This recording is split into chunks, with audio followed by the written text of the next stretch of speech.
Good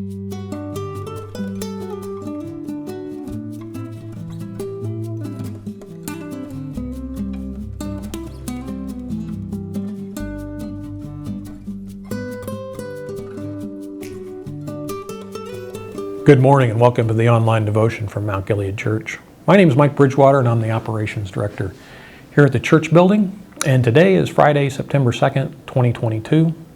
And we've been working our way through the parables here on Friday mornings. And today we're going to look at the second of three parables that make up Matthew chapter 25. It's probably one of the more famous parables, known as the parable of the talents or of the three servants. And it's probably well known because it contains the famous line, "Well done, good and faithful servant." This is a long parable, so we'll read a little bit and break it down as we go along. Jesus is talking to his disciples, and starting in Matthew 25, verse 14, he says, "And again, the kingdom of heaven can be illustrated by the story of a man going on a long trip. He called together his servants and entrusted his money to them while he was gone. He gave 5 bags of silver to one, 2 bags of silver to another, and 1 bag of silver to the last, dividing it in proportion to their abilities. He then left on his trip." Some things to notice here is, first, it was his servants and it was his money. He also divided it according to their abilities.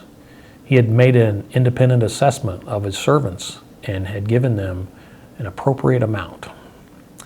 In verse 16, the servant who received the 5 bags of silver began to invest the money and earned 5 more.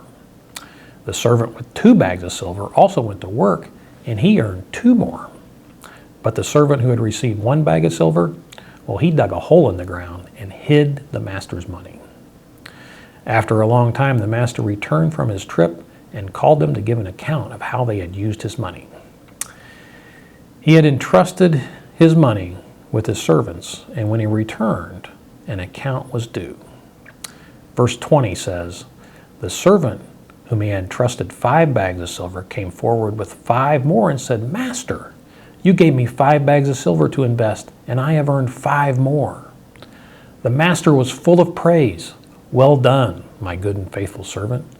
You have been faithful in handling this small amount, so now I will give you many more responsibilities. Let's celebrate together.' The servant who had received 2 bags of silver came forward and said, 'Master, you gave me 2 bags of silver to invest, and I have earned 2 more.'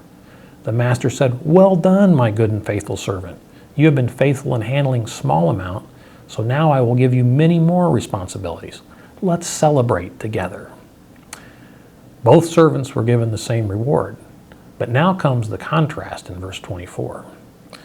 The servant with 1 bag of silver came forward and said, 'Master, I knew you were a harsh man, harvesting crops where you didn't plant and gathering crops where you didn't cultivate. I was afraid I would lose your money, so I hid it in the earth. Look, here's your money back.' But the master replied, 'You wicked and lazy servant, if you knew I harvested crops I didn't plant and gathered crops I didn't cultivate, why didn't you deposit my money in the bank? At least I could have gotten some interest on it.' Then he ordered, 'Take the money from this servant and give it to the one who has 10 bags of silver. To those who use well what was given, even more will be given, and they will have an abundance. But from those who do nothing, even what little they have will be taken away. Now throw this useless servant into the outer darkness, where there'll be weeping and gnashing of teeth.'" I don't know about you, but I don't want to be described as useless and thrown into the outer darkness. The first 2 didn't receive praise because they were successful. They were praised because they were good and faithful. And likewise, the other man wasn't condemned for being unsuccessful. He was condemned for being wicked and lazy. If you are a servant, doing nothing and being lazy is not an acceptable form of service. This parable speaks of being faithful with what has been entrusted to us, of using according to our abilities, the opportunities and circumstances before us, and trying to produce our best for Him. If you simply do your best, you never have to apologize or make excuses. Paul puts it this way at the end of chapter 3 of Colossians. "Work willingly at whatever you do, as though you were working for the Lord rather than for people. Remember that the Lord will give you an inheritance as your reward, and that the master you are serving is Christ.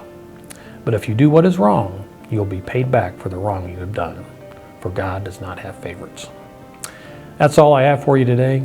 Thanks for tuning in. I hope you're able to join us here this weekend at either 9 o'clock or 10:30.